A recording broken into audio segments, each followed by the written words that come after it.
Cumprimentar aqui para conversar com a gente mais uma vez o economista e professor titular de pós-graduação na Pontifícia Universidade Católica de São Paulo, a PUC, Ladislau Dalbor. Professor Ladislau, bom dia. Bom dia a todos. E olha, deixa eu dizer o seguinte, viu? Esse livro que você mencionou, do Pierucci, Arapuca Estadunidense, é excelente, porque, na realidade, é um executivo da Alstom de primeira importância, um empresário, enfim, um gestor de marca, que é simplesmente sequestrado nos Estados Unidos para ter uma melhor negociação com a França. Entende? Esse é o nível. Você pode, inclusive, eu fiz uma resenha, coloquei no meu site, né, para as pessoas poderem ver como é que o livro, você vê em poucas páginas, né? Ali no Dalbor.org você vai encontrar. É um excelente livro. Deixa entender como é que é realmente esse tipo de guerra.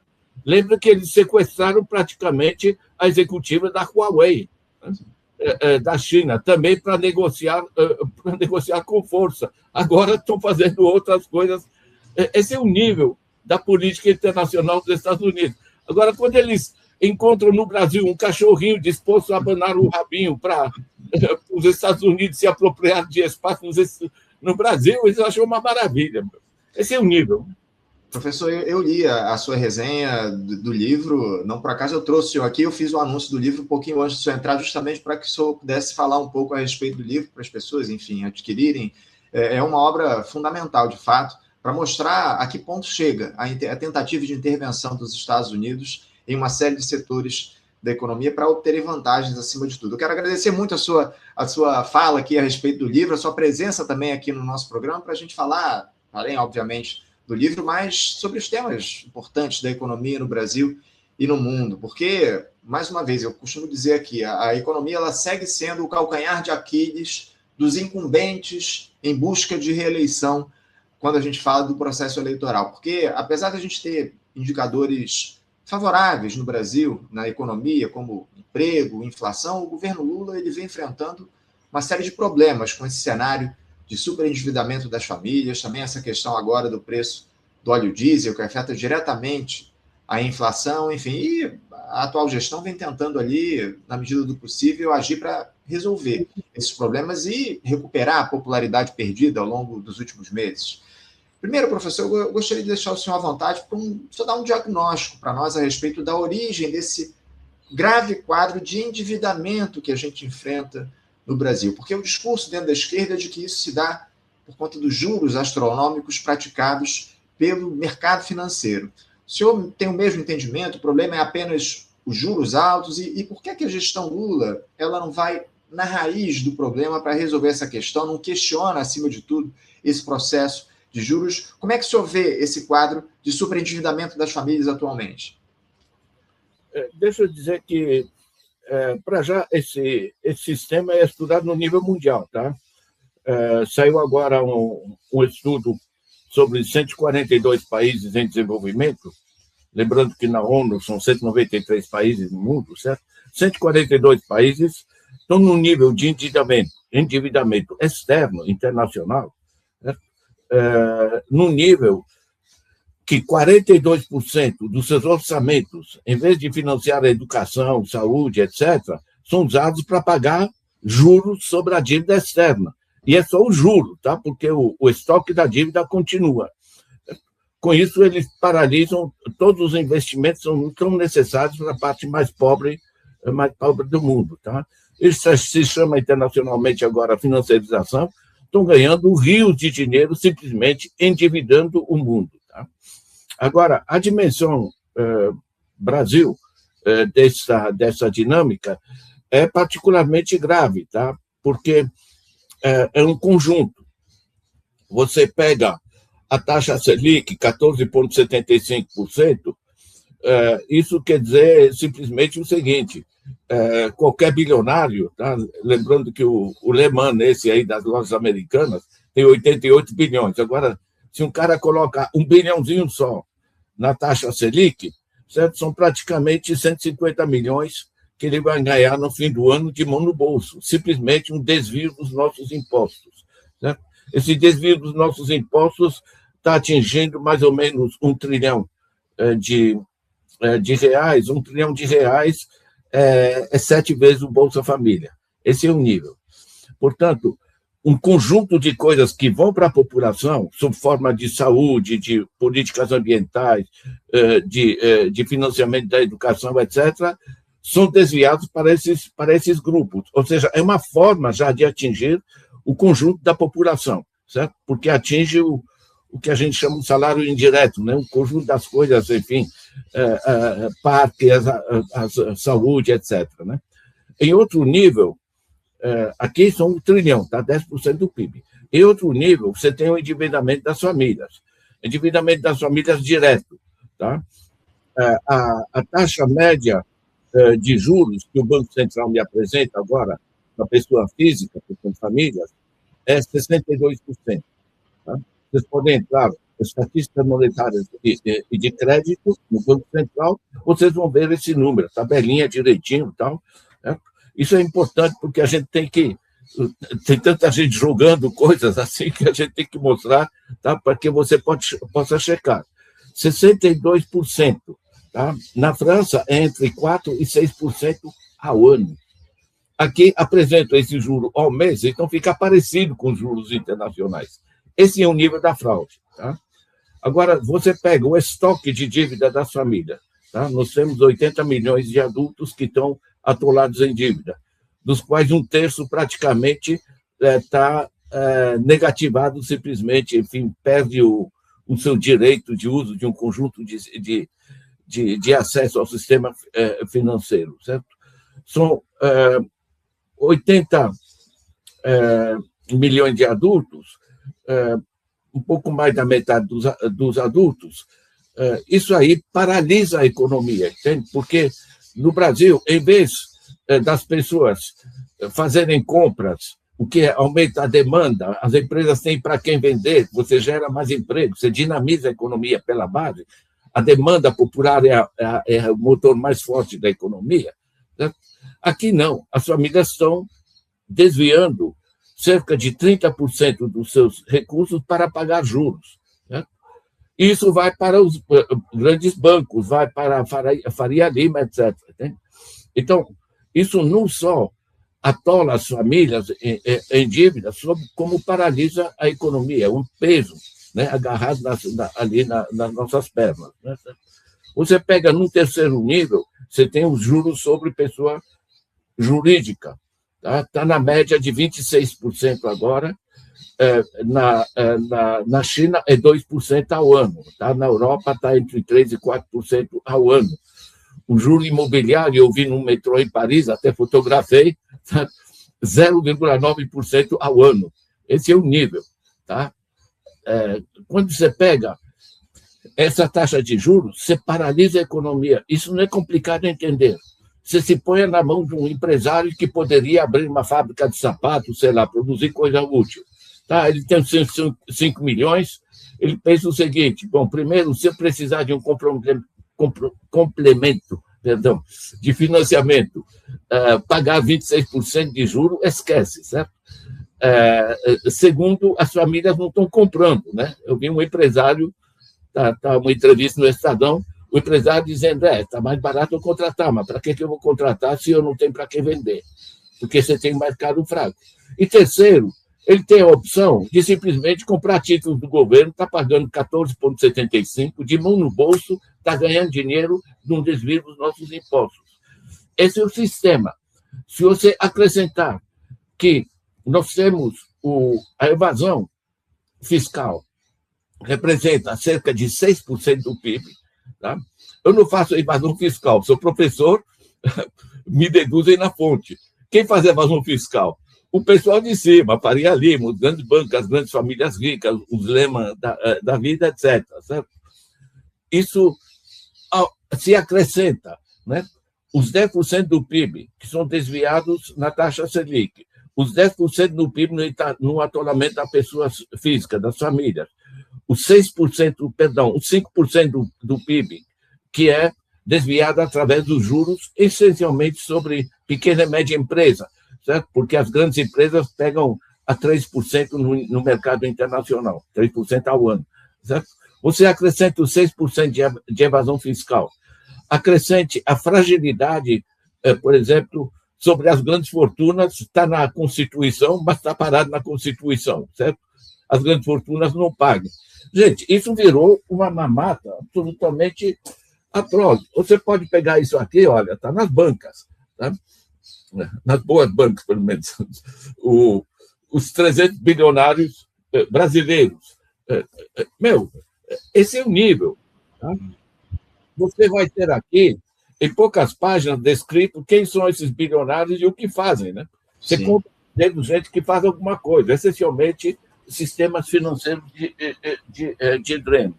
Então, se você junta o sistema de juros, tá? Nos 3 níveis, juro público, juro pessoa física, juro pessoa jurídica, a evasão fiscal e a deformação tributária, que aqui os pobres pagam mais tributo proporcionalmente do que os mais ricos, então, você tem um sistema que trava a economia. Então, esses resultados positivos, que são indiscutíveis, que o Lula consegue nessa gestão, é o que ele consegue, nas pressas, empurrar para a base da sociedade. Porque dinheiro que vai para a base da sociedade se transforma em consumo, se transforma em demanda, em atividade econômica. Entende? Por isso que nós atingimos um pouco de crescimento que nós atingimos. Agora, nós temos que mudar o sistema, resgatar o uso social, a utilidade social do dinheiro, que é nosso. O dinheiro que está nos bancos é do nosso depósito. O dinheiro que está no governo, dos nossos impostos. É isso, é isso. Agora, professor, como eu citei aqui, o governo Lula tem tentado, de alguma forma, reduzir esse drama do superendividamento. Já tentou lá no início do mandato, com esse programa Desenrola, que não teve lá muito sucesso. E agora, entre as alternativas que estão colocadas, o governo pretende liberar parte do FGTS, o Fundo de Garantia, para que as pessoas possam dar conta aí dessas dívidas que têm a pagar. Até 20% parece que é a proposta do governo. O senhor enxerga isso como uma solução, uma das alternativas para se resolver esse problema do superendividamento? É uma boa saída? Olha, tem 2 lados. De um lado, toda aporte de dinheiro para a base da sociedade, seja de que forma que for, que, portanto, dinamiza a economia pela base, é positivo. Tá? Agora, de repente, o pessoal vai pegar esse dinheiro para pagar juros que entraram no cheque especial, no rotativo do cartão, coisa do gênero, aí não resolve nada. Né? Esse é um processo insuficiente. Como eu disse, esse governo empurra, faz o possível para trazer dinheiro para a base da sociedade. Agora, por que trabalha nas pressas? Porque, por exemplo, a proibição de agiotagem no Brasil está na Constituição, tá? Artigo 192 da nossa Constituição. Os bancos conseguiram tirar, certo?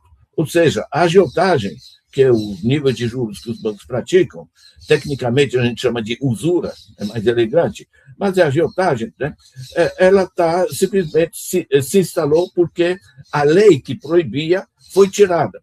Agora, pense o seguinte, esses grupos financeiros, os grandes bancos, a Faria Lima e suas conexões internacionais, Blackstreet, State Street, perdão, BlackRock, etc., todos esses grandes grupos, Fidelity, JP Morgan, então, todos esses grupos também internacionais estão ligados a esse enriquecimento dos grupos financeiros. E isso continua o dreno. E o eixo, para mim, que é estratégico, é o fato que, se você pega tantos deputados, senadores, políticos, que têm muita grana, certo? Eles estão ganhando rios de dinheiro justamente com essa taxa de juros, certo? Porque os 3/4 das famílias no Brasil, eles não têm o problema de saber, no fim do mês, o que faz com o dinheiro que sobra. Então, eles não fazem aplicações financeiras, pelo contrário, pagam juros. Agora, os ricos lá de cima, sobra um monte de dinheiro, aplica na taxa Selic, aplica em diversos sistemas, estão coligados com o sistema internacional, é muito importante essa ligação, BlackRock, State Street. BlackRock, só lembrando, tá? A BlackRock é um gestor financeiro, chama Asset Management. Né? A BlackRock administra 14 trilhões de dólares no mundo, uma empresa americana. Tá? O orçamento federal dos Estados Unidos é 7 trilhões. O Donald Trump administra 7 trilhões. Larry Fink, da BlackRock, administra 14 trilhões. Esse é o nível. Tá? Então, a financiarização tem essa dimensão internacional. Tá? Isso gera peso político, gera interesses de deputados, senadores, etc., que têm dinheiro aplicado na taxa Selic e mantém o travamento político, certo? Porque você precisa estar no governo, não está no executivo, governo Lula, tal, você precisa aprovar leis, você precisa empurrar essas transformações, mas você tem esse bloqueio que são os interesses justamente do grupo político. Né? Isso aqui é uma articulação do econômico, do político e do que eu chamaria de bandidismo financeiro, porque você gerar fortunas através de aplicação financeira, de mão no bolso, desviando recursos que são nossos e que podiam servir para investimento, para desenvolver o país, isso aqui é um escândalo, né? Sem dúvida alguma. Professor, dentro da audiência qualificada que a gente tem aqui no Faixa Livre, tem uma pergunta que chegou aqui de um camarada nosso que comenta aqui no programa, eventualmente, professor Nildo Ourix, professor de Economia e Relações Internacionais da Universidade Federal de Santa Catarina. Ele manda aqui uma pergunta, ele faz uma crítica aqui, manda uma pergunta. Ele diz o seguinte: a questão central são os salários baixíssimos pagos no Brasil. Por que Ladislau não discute os salários baixos? Ele questiona aí o salário no Brasil, de fato, é muito baixo. Inclusive, agora o governo Lula limitou o aumento real do salário mínimo a essa lógica fiscalista do arcabouço fiscal. Eu gostaria que o senhor falasse um pouco sobre os salários aqui no Brasil, que de fato está num nível muito baixo, né, professor? Olha, é muito baixo, mas é a mesma base que raciocinamos, tá? Ou seja, você pode pegar no meu livro, A Era do Capital Improdutivo, tá? Eu pego os 4 motores da economia, né? A exportação, a demanda das famílias, as demandas das empresas, enfim, as diversas formas de investimento de infraestrutura, certo? Agora, no conjunto, a demanda das famílias é o principal motor da economia. Vejam bem, para as pessoas se darem conta, tá? Na China, a China tem uma dinâmica de desenvolvimento, de crescimento econômico muito forte, com redistribuição. Certo? A China tirou 800 milhões de pessoas da pobreza e aumentou o seu crescimento. Ou seja, você pôr dinheiro na base da sociedade é vital. O pessoal que criou o arcabouço fiscal e todos os negócios, vamos ser austeros, né? Austeridade e tal. Isso aqui é austeridade para botar o dinheiro lá para cima diretamente. Agora, é burro, entende? Porque você, colocando mais dinheiro na base da sociedade, você gera demanda gera atividade empresarial, porque tem para quem vender, e tanto o consumo que aumenta, como a atividade empresarial que aumenta, coloca mais dinheiro no Estado, certo? Sob forma de imposto sobre consumo, imposto sobre os processos produtivos. Ou seja, o problema fiscal, o problema do equilíbrio fiscal, do equilíbrio das contas públicas, não é apertando o cinto e dizendo austeridade, enfim, com elegância, é sim aumentar as entradas. Como é que você aumenta as entradas? Colocando dinheiro na base da sociedade. Tá?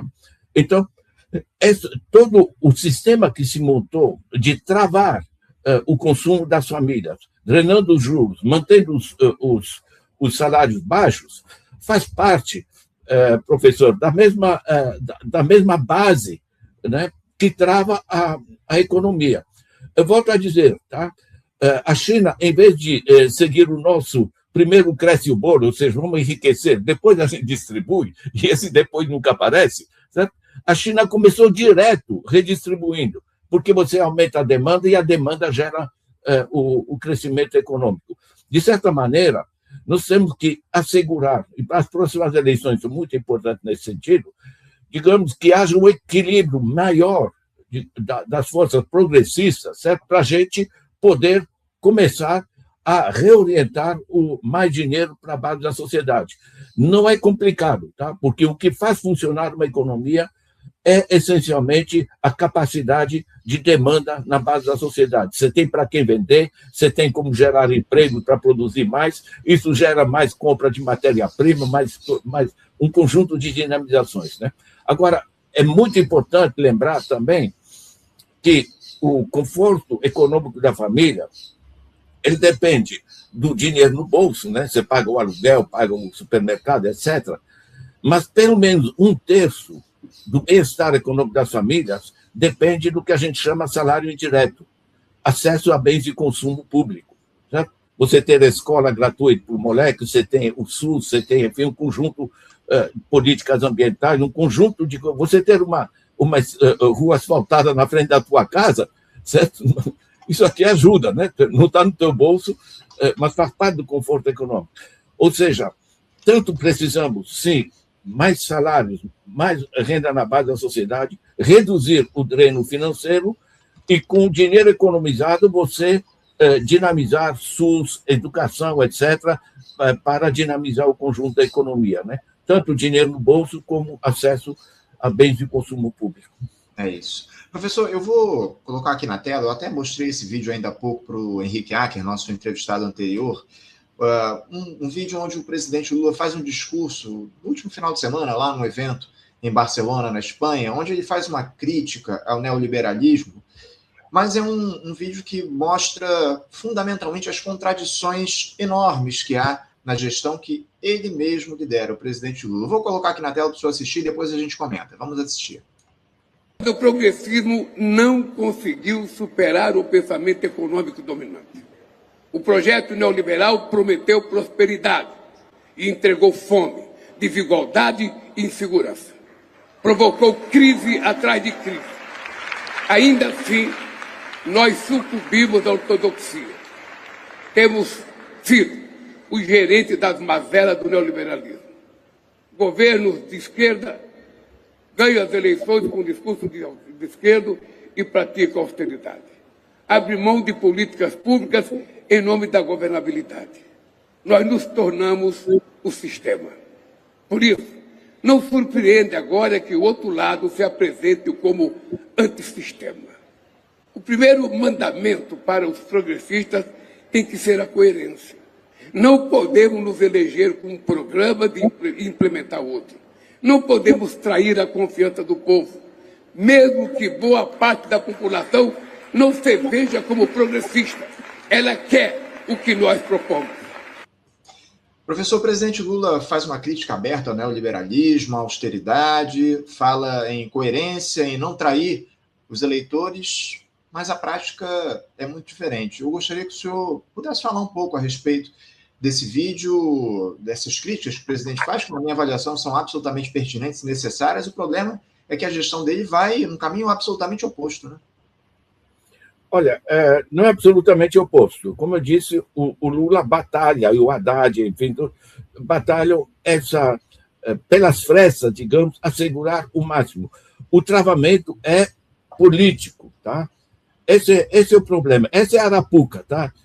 Ela é estadunidense, mas a arapuca aqui dentro é que os políticos estão interessados em manter um sistema em que o grande dinheiro vai para quem faz aplicação financeira, não para quem faz investimento produtivo, certo? E para assegurar mais dinheiro para essas elites, tanto econômicas, articuladas com esses grupos políticos, em particular do centrão, da direita, certo? Gente, o bolsonarismo, o que é? Ele pôs o Paulo Guedes na gestão da economia. Paulo Guedes quem é? É os grupos financeiros, são os bancos, certo? Então, na realidade, esse dreno continua. Agora, eu volto a dizer, esse sistema é internacional, tá? Se chama financialization no mundo. Eu dei um exemplo logo no começo aqui, nos 142 países. Gente, repetindo, tá? 42% dos orçamentos deles vão para pagar a dívida, em vez de fazer educação, saúde, coisas que as suas populações necessitam. Estou falando em 142 países, não só o Brasil. Por que ele está falando em Barcelona com um conjunto de países dos chamados BRICS, do conjunto dos países, digamos, do sul global, certo? Porque esse sul global está sendo explorado pelo norte global. Esse norte global é um grupo de países, são 15% da população mundial que tem 3/4 da riqueza. Tá? E eles estão mantendo esse sistema. Não só mantêm o sistema, como eles mantêm dentro dos países o sistema que assegura que esses países continuem a pagar juros para fora ou que se endividem dentro desses países. O sistema é global. Então, a força da fala do Lula, o Lula, olha, eu, pelo meu trabalho na ONU, etc., enfim, conheci Nelson Mandela, conheci chefes de Estado, diversas coisas, certo? O Lula é imensamente respeitado no mundo. É uma liderança mundial, tá? E ele, quando participa desses eventos internacionais, tem gente que critica, né? Em vez de estar dentro aqui governando, estar viajando, isso faz parte da mesma briga. Nós não temos solução apenas dentro do Brasil. Tá? Eu pego, por exemplo, a Hapvida, um plano de saúde. Tá? Quem eu vou encontrar no Conselho de Administração? A BlackRock, certo? Grande grupo financeiro mundial. Tá? Eu vou para qualquer uma, na Notre Dame, outro plano de saúde. Está aí a BlackRock. Tá? Mas aí você pode pegar, você abre o Conselho de Administração do Itaú, do Bradesco, tá? Da Eletrobras. Está ali a BlackRock. BlackRock, State Street, são 10 grupos financeiros hoje no mundo. Tá?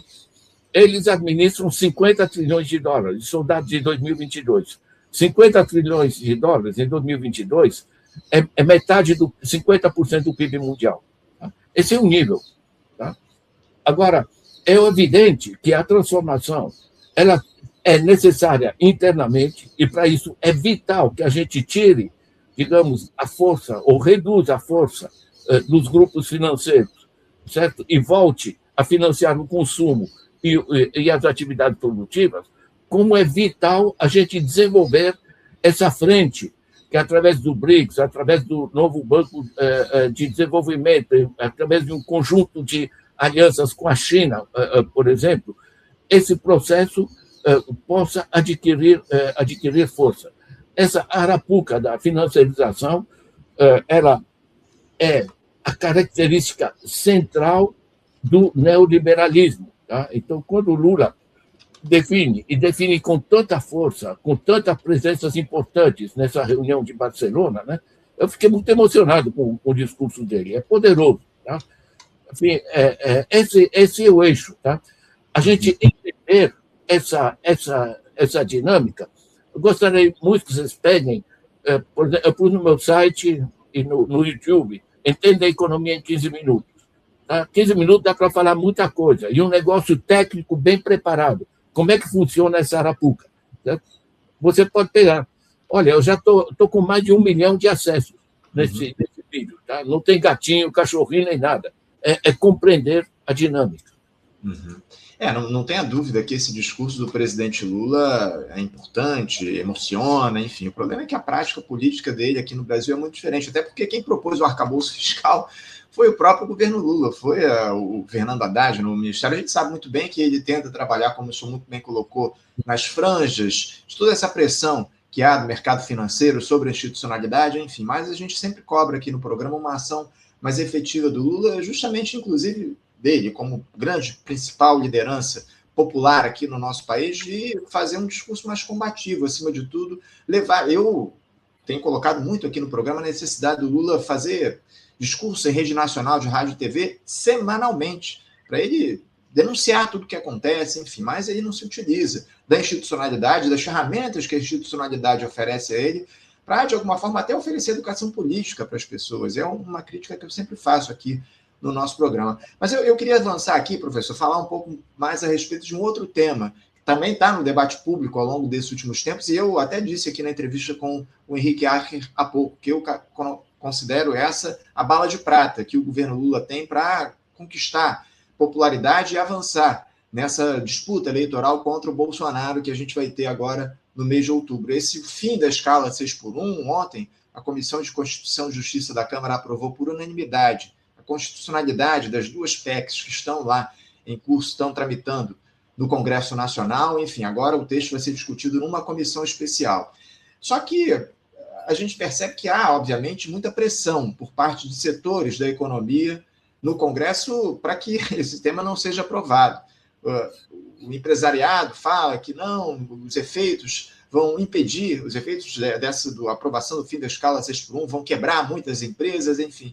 Eu queria deixar o senhor à vontade para falar um pouco como é que o senhor entende essa discussão do aspecto econômico, os efeitos para o empresariado que tentam deslegitimar a aprovação dessa matéria, levantam um certo temor, enfim. E por que o Brasil só faz essa discussão agora sobre o fim da escala 6x1? Esse é um tema já superado em boa parte do mundo, tem gente já discutindo escala 4x3. Como é que o senhor vê essa discussão hoje no Brasil e essa grita do empresariado de que não, empresas vão quebrar caso essa proposta seja aprovada?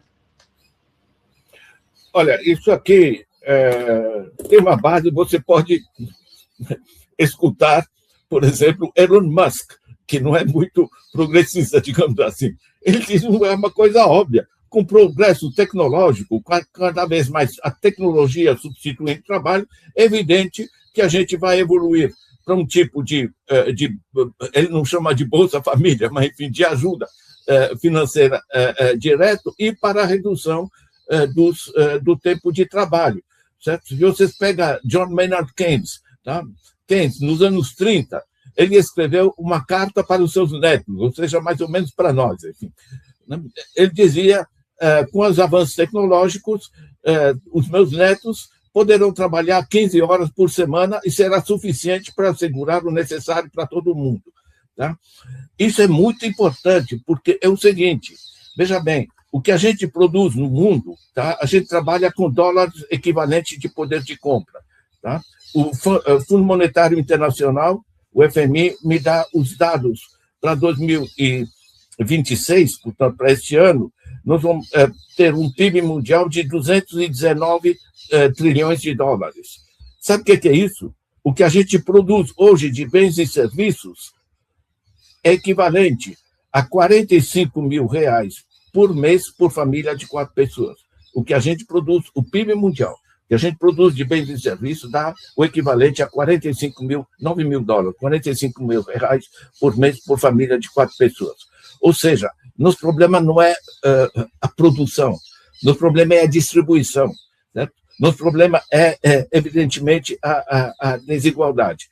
Agora, por que isso casa tanto com a redução da jornada? Para já, é uma dimensão humanitária. As pessoas poderem ficar 2 dias por semana em casa, cuidar um pouco dos filhos, se reencontrar em família, enfim, se reencontrar com os vizinhos, o que seja, certo? Isso é vital. E tem mais, muitíssima gente usa o tempo livre. Nós fizemos uma pesquisa sobre o uso do tempo livre muito interessante. Muita gente, o cara, numa entrevista, ele diz, olha, eu estou na minha rede, estou lendo um livro sobre contabilidade, eu estou no setor financeiro. Ele acha que isso é lazer. Ele está estudando um livro técnico da sua área profissional. Ou seja, você, na realidade, você vai enriquecer um conjunto de atividades novas, que são atividades culturais, atividades de esporte, atividade de lazer. Você vai melhorar a formação dos seus filhos, você vai melhorar o tecido social, digamos, e a solidariedade entre as pessoas. Na verdade, você não está reduzindo a atividade produtiva, você está atualizando essa atividade produtiva e tornando o conjunto da sociedade muito mais produtiva.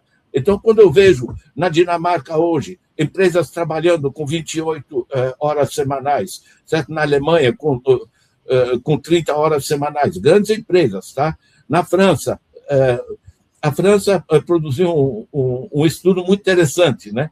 Que chama Trabalhar Menos para Trabalhar em Todos.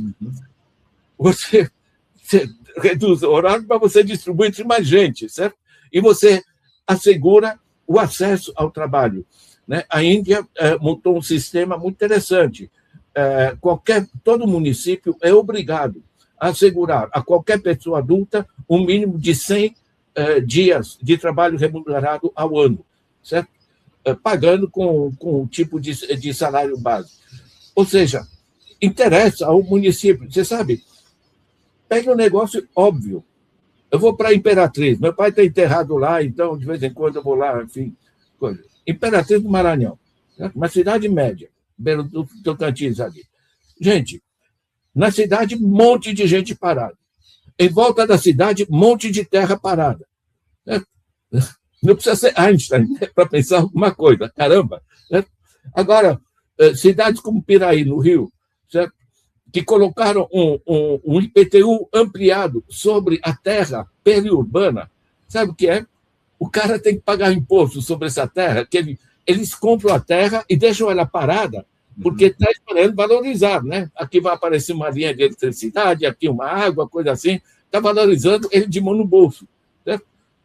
Esse tipo de especulação, você coloca o IPTU sobre as áreas periurbanas, ou você estimula simplesmente o que eu vi na China, na Europa, por toda parte, no Canadá, tal, toda cidade tem um cinturão verde, hortifruti granjeiro, que assegura alimento fresco para as escolas, para as famílias, né?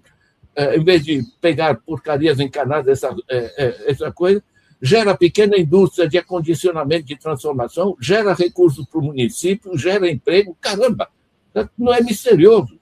Né? Eu, a pedido do Jacques Wagner, ajudei ali a montar uma proposta de lei, né, justamente favorecendo a formação de cinturões verdes hortifruti granjeiros. O Brasil tem terra parada, tem gente parada, tem dinheiro, tanto dinheiro, mas está na mão dos Itaú da vida, dos grupos financeiros. Isso aqui é uma rearticulação social. E aí, sabe o que é? Olhem para a China, não por razões ideológicas, esquerda, direita, coisa assim, mas porque funciona. Eles asseguram que o dinheiro tem que ir para... Se você quer investir, produzir alguma coisa, certo? Você vai pegar uma taxa de juros de 2%, você dá para fazer uma empresa, etc. Você dinamiza a economia e gera prosperidade para todos. Né? O que nós enfrentamos é, sem dúvida, esse problema, e eu acho muito legal conversar disso, né? Dessa financiarização, que é o eixo central. O dinheiro está sendo drenado, é por isso que eu chamei esse meu livro de Era do Capital Improdutivo, né? Um livro que circula em todo o Brasil, traduzido em várias línguas, aí está ajudando as pessoas a entender. O dinheiro tem que ser produtivo. Sem dúvida, é uma discussão fundamental que o senhor traz para a gente. Professor, também eu queria muito tratar com o senhor aqui no programa a respeito de um tema que tem também tomado conta do noticiário nos últimos meses, na verdade, nesse escândalo envolvendo o Banco Master, o tal do Daniel Furcaro, que é o dono lá do banco, enfim. O envolvimento de diversos atores políticos, figuras do alto escalão do Poder Judiciário. Muito se fala nos últimos tempos também de como se pode evitar que essas fraudes, como as que nós tivemos no Banco Master, aconteçam no sistema financeiro. E é justamente a respeito disso que eu gostaria de ouvir a sua avaliação. Óbvio, deixá-lo à vontade para falar sobre esse escândalo do Master, mas principalmente, que iniciativas devem ou deveriam ser tomadas pelos órgãos reguladores, pelo Banco Central, para se evitar, para que não haja mais novos escândalos como esse no sistema financeiro. Como é que o senhor vê toda essa questão? Olha, deixa eu te dizer que nós estamos, o Banco Master está envolvendo cerca de 50 bilhões, aí estou arredondando, de reais. É gigantesco, tá? Para as pessoas se darem conta, o Bolsa Família, que ajuda 50 milhões de pessoas no Brasil, é da ordem de 170 bilhões. Aqui, um cara mete a mão na grana pública, digamos, na ordem de 50 bilhões, né? Agora, isso é um escândalo, a gente tem que combater, a gente tem que ver quem está metido nisso, certo? Só que a gente esqueceu o caso das lojas americanas, 48 bilhões, certo? Mas já foi um par de anos atrás, a gente esquece, continua a enriquecer, certo? O Lehman está com uma fortuna de 88 bilhões, é simpático, né? Produzindo alguma coisa. Por que a gente não resolveu nada no caso do Lehman, do Sicupira e do Teles? Eles, na realidade, por cima desse processo, eles pertencem a um grupo financeiro global que chama 3G Capital, estou falando de anos atrás, tá? do caso do Lehman, etc. Certo? A 3G Capital tem sede no Luxemburgo, que é um paraíso fiscal. Certo? Enfim, quando você olha, eu volto a recomendar vocês comprem isso, não o semanal, mas o anuário que apresenta os bilionários no Brasil, o que fazem, quanto dinheiro eles têm. Vocês vão se dar conta a que ponto, no Brasil, você tem um grupo relativamente pequeno que controla esse país, que, por sua vez, controla grande parte dos políticos, certo? O que trava as capacidades de transformação. Então, quando eu pego o caso Master, certo? Eu acho perfeitamente, a gente tem que colocar esse cara em cana, entende, certo? Agora, a dificuldade, porque está se alongando, certo? É porque tem um monte de políticos que estão metidos nisso, e não são políticos de esquerda, é o pessoal... Eu recebi um desenho muito simpático, viu, que está assim uma bancada de deputados, né? Frente a cada um está escrito assim uma plaquinha, vende-se, né? Aí eles estão olhando feio para um colega ali do lado, onde não está vende-se, aluga-se por temporada. Né? Esse é o nível. Ou seja, nós tivemos uma apropriação privada da política. Eu queria lembrar que de 1997 a 2015, certo? E 2015 não é antigamente, no Brasil se liberou o financiamento corporativo das campanhas. Significa que grupos financeiros nacionais e internacionais puderam comprar a política, simplesmente, como está se dando hoje nos Estados Unidos, né? A partir de 2010. Aqui, nos fins de 2015, o Supremo se deu conta que o artigo 1 da Constituição tinha sido violado. Todo poder se origina no povo. Né? Enfim, agora, o resquício disso se mantém, e se mantém com força. Certo? Os grandes grupos do agro, você sabe que tem mais da metade do corpo de deputados do Legislativo no Brasil. Não são pessoas conservadoras, de visão de direita, tradicionais. Eles usam a religião, usam a tradição, a família, todo esse discurso e tal. Mas, na realidade, é gente que tem dono. Então, essa apropriação da política, veja bem, esse é o grande bandidismo. E isso é que permite os casos do Master. Certo? Então, quando a gente vê o escândalo que está dito, inclusive a tentativa de empurrar para cima do Lula, né, a culpa desse processo, isso foi criado a partir de 2020, com sólida presença do Paulo Guedes e toda a turma do Bolsonaro. Eu volto a dizer, o bolsonarismo é essencialmente o pessoal da grande finança. Certo? Então, de certa forma, eu acho o seguinte, quando aparece um escândalo do tipo do Banco Master, certo? A própria direita diz, isso é exagerado. Né? Nós temos que manter a grande apropriação, que é legal, a grande corrupção consegue gerar sua legalidade. Tá? O que eles fazem é legal, só que eu somo, volto a dizer, tá? Os 10% do PIB drenados através da taxa Selic, 10% do endividamento das famílias, mais 5% de endividamento das empresas, mais 6% de evasão fiscal, não tem como. Tá? Eu fecho a conta, cerca de 30% do PIB é drenado por elites improdutivas. E vocês podem pegar o nome deles aqui. Você pega a Forbes, você tem a lista. Os americanos organizam isso para nós. Né? Esse é o drama. Então, para mim, quando aparece os Lehman, os Vaccaro da vida, todas essas coisas, são caras que pisaram na bola, foram longe demais, digamos. Certo? Essas coisas que nem essa direitona sem vergonha aceita. É isso. Professor Ladislau, quero agradecer aqui a aula que o senhor deu para a gente. Muito obrigado pela sua participação. É sempre um prazer, uma alegria tê-lo aqui no Faixa Livre, que a gente possa fazer outros diálogos, outros debates aqui no programa. Muito boa a sua presença. Muito obrigado. Uma boa quinta-feira para o senhor e um abraço forte. Tudo de bom, gente. Leiam o site, vai ajudar. Isso aí. Obrigado, professor. Um grande abraço. Até a próxima. Tudo de bom.